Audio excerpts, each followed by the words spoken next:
I'm super excited to introduce Monica Wells. So she's one of the owners of Happy Laundry over in Spokane, Washington. And you guys have been doing pickup and delivery probably longer than almost anybody watching this podcast. And we've learned a lot about routes and route optimization and how to set it up properly, even on the commercial, through you guys sharing information. I know you're involved in the CLA, very active in helping other people in the community, in the laundry community. What we're seeing is more and more laundry owners are building their commercial and their wash and fold pickup and delivery. So people are kind of making that transition. The residential is the bread and butter. That's about 75% of our business. But commercial is like the Wild West because it's like the mom and pop laundry owners all the way up to Cintas. So during this conversation, I want to talk everything commercial, how to get the commercial accounts, how to keep track of them, and how to help everybody be more successful. And you're a great expert at that. But before we get there, I just was curious as far as how you got into the laundry business in the first place. My story is very short. I actually married into the laundry business. My husband started the business 19 years ago, so before I was even in his life. Although I will say his story is very, very cool and how he decided to open the laundromat or buy a laundromat. And that was he had won the game, I think it's called Rat Race, with Robert Kiyosaki. Are you talking about Rich Dad, Poor Dad? Yeah. Wow. He created a board game, kind of like Monopoly, but not. And every time he won the game, he had purchased a coin-operated business. That was part of his inspiration for maybe trying that. That's incredible. I've learned so much from that book. So anybody watching, if you haven't read Rich Dad, Poor Dad, it is a great instruction book on how to build wealth. Yeah, and the laundromat, obviously, we've been able to help so many people use that as a financial vehicle, wealth building vehicle. And that's why I love pickup and delivery, is because you could add value. You got something that already makes money. You add something to the mix, wash and fold, and you're building out a new facility. So how did that start? What were you doing before, and why the change? We started the laundromat that my husband purchased 19 years ago was actually in a leased space. We were in a little bit of a strip mall, not in a great part of town. We were bursting at the seams. There was a Domino's Pizza next to us, and we ended up taking over their space when they left. And we were moving carts all around. It was super inefficient. And we knew that taking over the Domino's Pizza space was going to be temporary. We just didn't know how long it was going to be. So we just made a lot of adjustments trying to make it work for the short term. And then we had been actively seeking a property to purchase. We had our eyes on one, but it was not in our budget. The price came down by 30%, and we handcrafted a personal letter with our photo on it to the seller. They ended up selling us the building. And so that was the start of a very crazy transition because it was a corporate office for a steel company. And so, as you can imagine, it wasn't exactly retrofitted for all the water and sewer and electrical and gas and all the things necessary to run a laundry facility. I will just say that I'm a firm believer if you build it, they will come. And they did. Within 6 months of our grand opening in our new space, we had a nonprofit come to us and say, hey, we're getting out of the laundry business. We're curious if you'd like to, buy our equipment and or our book of business. With that acquisition, got 16 new commercial customers, and that's not pocket change. It was a very challenging time to get all of the equipment installed and all of our team trained on the commercial accounts and all the commercial accounts onboarded successfully. Yeah, those commercial accounts are no joke. Our average pickup and delivery order, when it's residential, it's about $90 per pickup. But when it's commercial, it's well over $300 per pickup. So you're just picking up a lot more clothes, and they're more consistent. So, that's why I find this topic so exciting. And also, if you could let me know just about the more efficiencies. Is this open to the public? Is it just a processing facility? That's a good question. So customers cannot process their own laundry in our facility anymore. However, they can drop off, and we will process for them. And then majority of our business is pickup and delivery, residential and commercial as well. Sometimes we get people who really just want to bring it to our door, and that's fine. Not going to say no. Right. Yeah, exactly. So do you find it's more efficient for your attendants to wash and fold without the self-serve customers coming in? Absolutely. When we were in the other space, There were times when people couldn't do their laundry because we had all of our equipment utilized, fully operating, doing all the other orders. So at that point, we'd have to offer, like, can we do your laundry for you? Right? It was a stepping stone to where we're at today. In a way, it's a great problem to have because it means the wash and fold was growing and pickup and delivery was growing. And we had the same problem. We're kind of rubbing elbows with the customers. So we opened up a third shift. So we have the attendants come in every night at 10 o'clock at night when we're closed to the public, and they're doing laundry till 7 in the morning, washing over 2,000 pounds every evening. Just kind of got to make it work. But one of our clients, Kenny Simons, with the Dirty Hamper. So he had 3 laundromats, and now he's in a strip center, and he's doing wash and fold. People could drop it off, and he also does pickup and delivery. But he was just talking about how much more efficient he is, where they could just kind of leave stuff out without having to. They've got their folding space, and they don't have to worry about, wait, will the clothes walk away if I walk away from the table? So it's been pretty nice. So with the commercial clients, I was curious as far as how you're getting them, like what your lead sources are. Is it primarily from your website, or doing Google Ads? What that looks like. We have a mix, right? We have a mix. So we do some SEO, we do Google Ads. We have a great marketing team in terms of our social media presence. But we recently started using Let Growth, and we have had some amazing results with them. They have really given us some great leads, and we have we have one virtual team member. She lives in Portland, Oregon, and she's our business manager, and she follows up on all those leads. She's the one reaching out and saying, hey, you had a question, how can I help? And she's doing a lot of cold calling too. There's a mix. That's something that's easily overlooked, is who is following up on the leads, and is that happening in a timely manner? Because if you don't answer the phone, somebody else will. So true. Who would you say is a sweet spot as far as commercial accounts? Because, a lot of people don't know. They get a call from a place that's like a 300-bed hotel, and, maybe that they might be a better fit for somebody else. How you qualify somebody where you're the best company to best serve them? I mean, for us personally, because we have some technology, we have some automation, we right now are really focusing on the hospitality industry, especially with the equipment that we just acquired. We have a Chicago ironer and folder. So we had a hotel nearby who wanted all of their sheets pressed. And so we're able to do that very efficiently, and it doesn't cost us a lot to do that. So I would say we're looking right now for hospitality clients, the things that we can automate, right? The towels, the sheets, those are the sweet spots.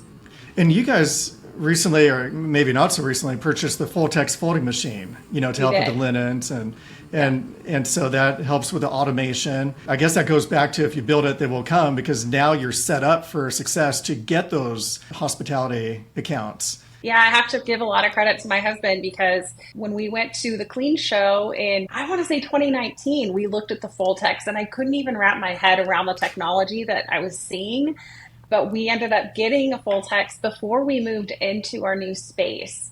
And I do think that we started seeing an uptick in what we were able to offer and the pricing that we were able to offer.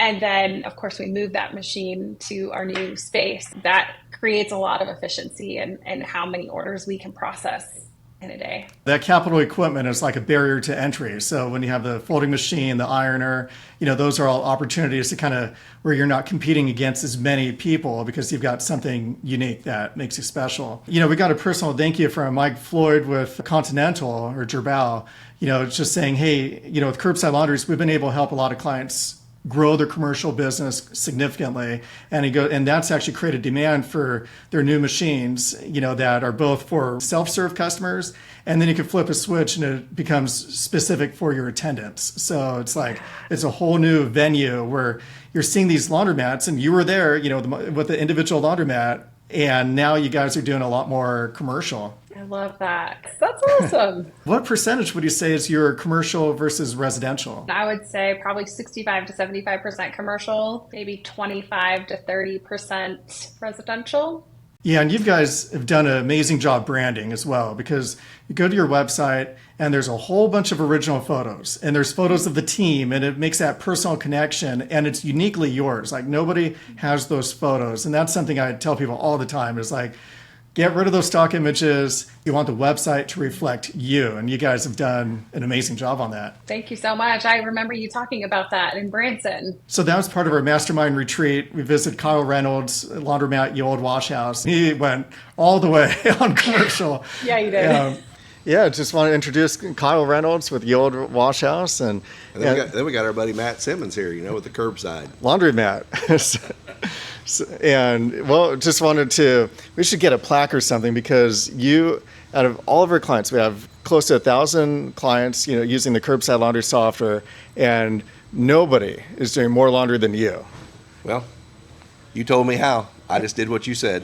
If you'd like to learn more about the Curbside Laundries wash and fold and pickup and delivery solution, the same one that's helped over 1,000 laundry owners across the country, go to curbsidelaundries.com. What your top takeaways are from that retreat? Actually, your session, I was just looking back at some of my notes from Branson, and I took a lot of notes during your presentation. Obviously, seeing how Kyle, how he does what he does, it's pretty phenomenal. It's another layer, right? And it's great to see that in practice, right? Because you can talk theory. For me, it's hard to envision like what's really happening. So seeing them sort the laundry, seeing them wash it, press it, fold it, deliver it, the trucks that they have are beautiful. And his space is just beautiful. So hashtag goals. One of the other things that I will say that my husband and I started, we heard from one of the people, one of our friends in Nashville, about an attendance bonus in Washington State. Our employees are given 2 sick days a year, which is typical. It's not a bad thing. Oftentimes, I think people take the sick time, even though they may not be sick. So calling out has been a challenge, right? Attendance has been a challenge. And I'm sure we're not alone in that.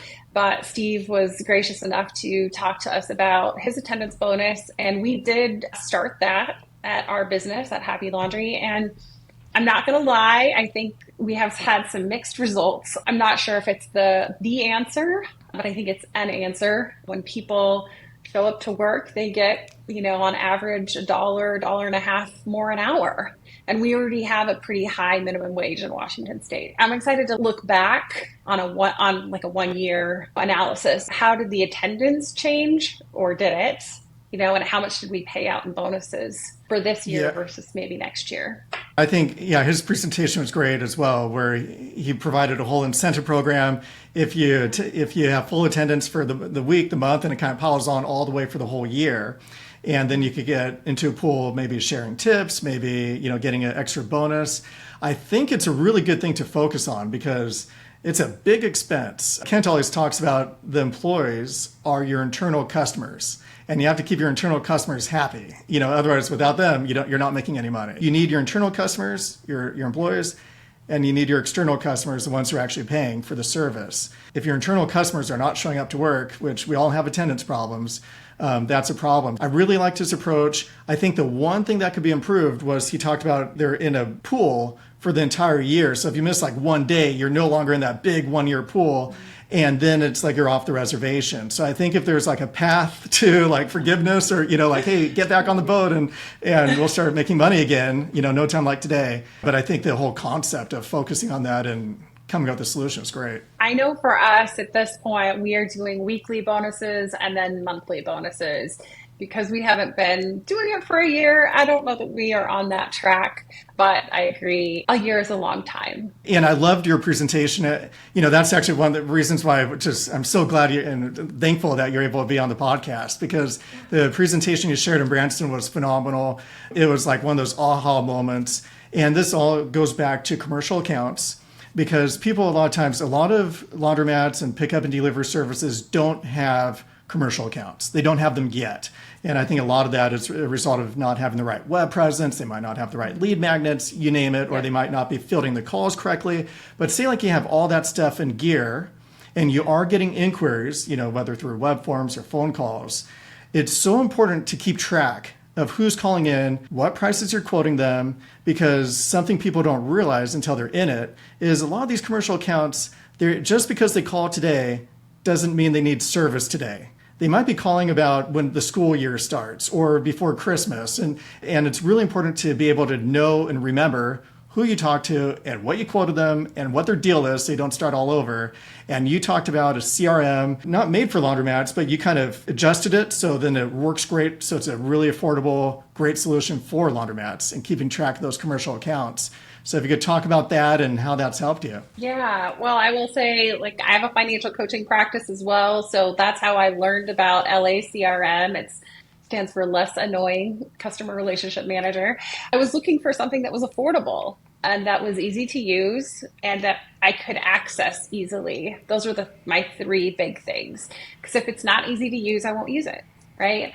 And so once I started using it, I started talking to Kent about possibly deploying it in Happy Laundry, because what I was finding is I'm out in the community a lot. He's out in the community some. And I would have conversations with people at organizations. And then I would like ask him 2 or 3 weeks later, I'd be like, hey, did you follow up with so-and-so? And our memories just aren't what they were, right? And so there's and a lot who wants to going keep on. that in your head? I mean, to be honest. That's right. That's right. Who wants to keep it all in there? So I said, can I just show you this very simple solution? And I say simple because it's very user-friendly. It's one of those things that it only works if you use it, right? Like you've got to put the data in there. But it tracks all of my communication, all of our communication. So in the laundry business, we now use that to schedule follow-up calls or emails to note price quotes and the dates of those quotes. Just because we quoted somebody last year X price doesn't mean it's going to be the same price in a year or two if they didn't go with us the first time they inquired or the first time we reached out to them. Sometimes, even when I'm out in the community, someone will start talking to me and I can remember their organization, but I can't remember their name. And I can search by the organization and pull up their name with an app on my phone. And I can look and see who made the last contact and what was the context of the conversation. I don't have to, it's not that I don't want to talk to my husband. It's that like, he's got other things, right? And I don't want to interrupt our business manager either. She's doing her thing. So I can log in and I can see where we're at. We learned the hard way that if you don't keep track of this, you're going to forget it all. And then you're kind of you're not in the best position when they call back and they're like, oh, we're ready to order. And it's like, what was the deal again? Better to already know. Right. And there are times too where like we primarily do customer owned goods and sometimes the customer doesn't have enough, right? Even to get started, like we need to help them but purchase some things and we might be quoting them on those types of purchases as well. It's just great to have it all in one place. And that's another great point as well, is a lot of times we'll get bids on laundering it, and it really helps to ask those questions. The more questions you ask to understand the customer's situation, the more professional you appear to be as well, because it's like, hey, this guy's been through the ringer. This isn't their first rodeo. And when you ask those insightful questions like, oh, how many towels do you have? What's your throughput rate? How often are you using them? How often do you need them laundered? Because another arrow in the quiver is like, hey, maybe you should order more. And then when we do the pickups, we could pick up more. And then you're not paying so much for delivery charges. And then it becomes more consultative. And again, you can't really do all that stuff if you don't know who you're talking to. Yeah, you don't want to ask the same questions over and over again. Absolutely. Yes, that's so true. You took the CRM and then you also customized it. You localized it. You made it specific for laundry. It's like a Rolodex. And then it keeps track of like notes on that customer and then your next activity. Like you could schedule a follow-up phone call 2 months from now. Somebody could be getting a lot of inquiries. So if you're organized and you know this person called in, that's your best lead. Why spend all this money on Google Ads? You already have the name and phone number. Are you calling them up every month or every couple months? How do you schedule the follow-up calls? If somebody reaches out to you, you get back to them within 24 hours. Like that's the first point of contact. When you're on the phone call, you alluded to this earlier, like ask questions. When are you looking to make a change?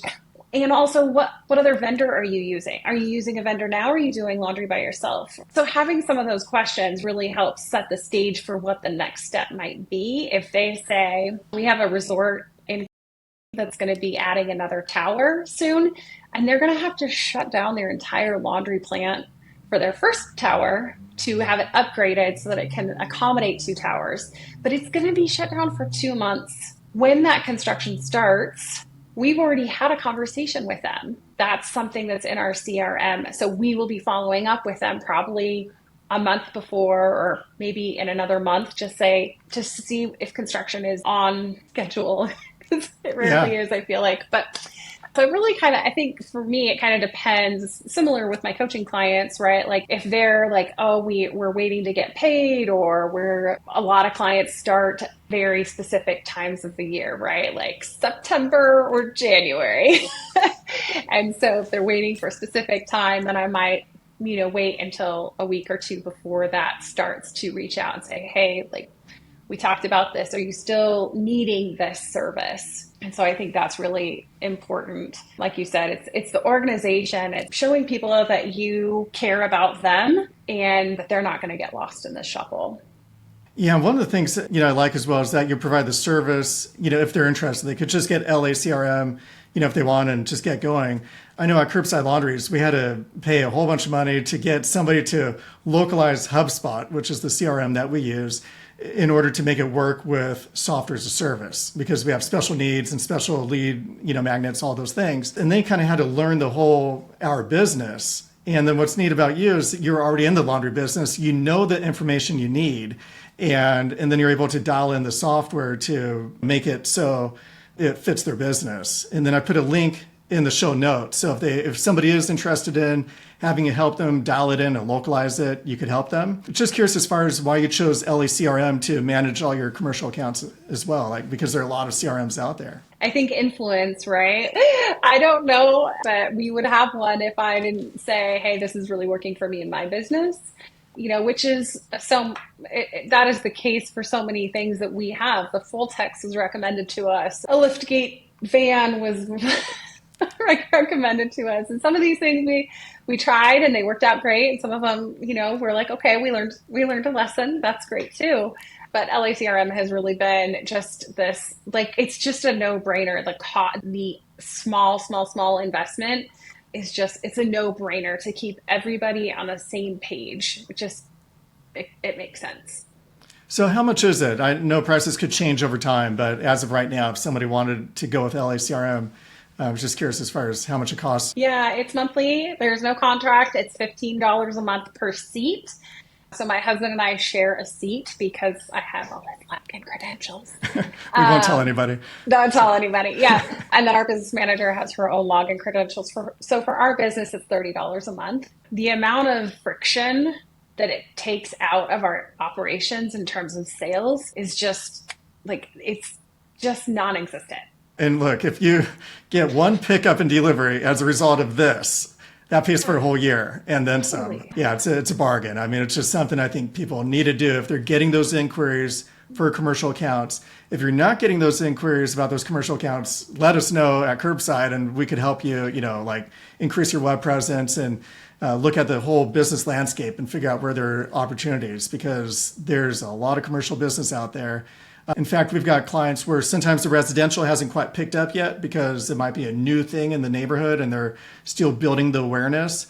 And so what I recommend to those folks is while you're building up the awareness for residential, go after commercial because there's a lot of money there. Yeah, that's very true. Like I alluded to this earlier, but our pricing structure has evolved over the past couple of years since our automation has really improved and our ability and our efficiencies. It's given us an opportunity to reduce our costs or pricing for some commercial laundry.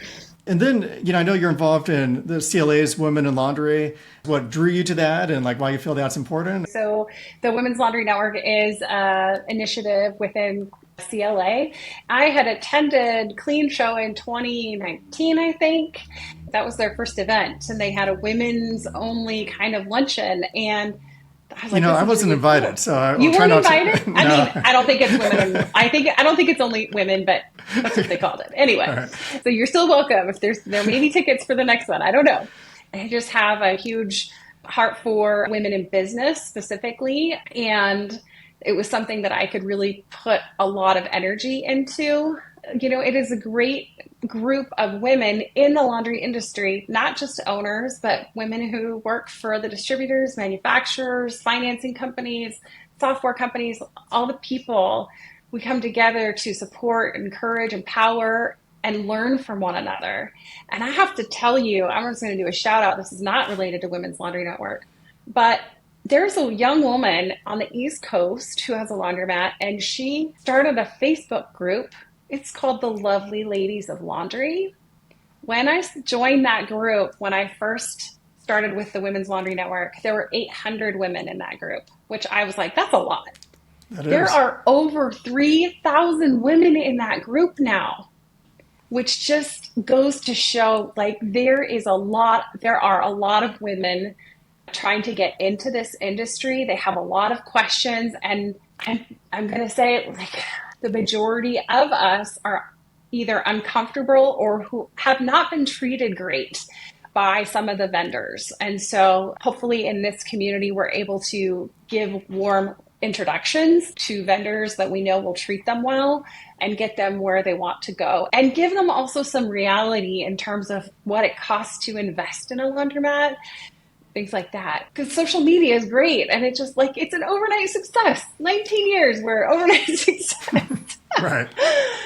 So you just don't know when that day will happen. So soon. It will be soon. Right? The Women's Laundry Network, I mean, they have mostly virtual events for women, and then at least one in-person event a year. This one will be at Clean. We're welcoming sports psychologist for the Chicago Bulls, Wendy Borlabi, coming to speak with us. She's a powerhouse. We are so excited to have her there. And there may be a few tickets left. I don't know. Oh, that's great. Yeah, it's really neat just seeing a supportive community. And then also, I know the Lovely Ladies of Laundry Facebook group, and I'll put the link as well in the show notes.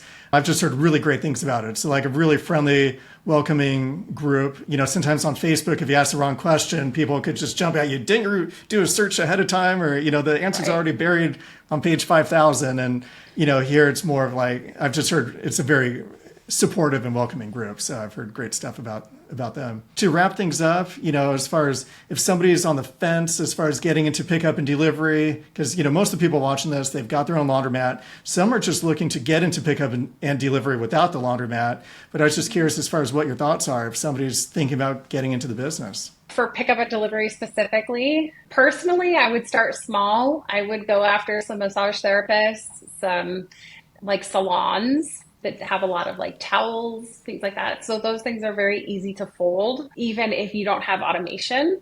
Do that and get really good at it. And get the chemistry down for what you're cleaning and start there, and then ask for referrals. And I will also say, like, it's really hard for me to go into any business and not notice the linen. Right? Like I go to restaurants and my husband and I are always looking at the tablecloths, like, are they pressed well? What do the sheets look like in the hotels? What are the uniforms looking like? What are the signs? Even some like banners that people have in their businesses, like what do those look like? So there's lots and lots and lots of opportunity. And I do want to say, like, there is enough laundry for all of us. Yeah, I attest that. I mean, you know, the places where we have the most clients in like different cities, San Diego, New York, New Jersey, places in Southern California, Texas, you name it. The places where there's most competition is also the place where people are making the most amount of money, you know, because the awareness is already out there and there's a lot of laundry. And we've also get a lot of inquiries where people are thinking about buying a laundromat and thinking about getting into pickup and delivery. And a lot of times we just tell them, go get started. See if you like doing it. You know, start picking up the laundry. You could start today. Then they're actually building up their Rolodex, their book of business. And then when they get the laundromat, which we've seen this happen many times, they already have income. You know, they already are adding value to the purchase. So I love that. That's a great recommendation. Yeah. So anyways, just want to thank you for being on the podcast. I mean, your wealth of knowledge, your community support is to be commended. Both you and your husband have helped us out a lot over at Curbside. And it's just great talking with you. And I think people are going to learn a lot about commercial accounts.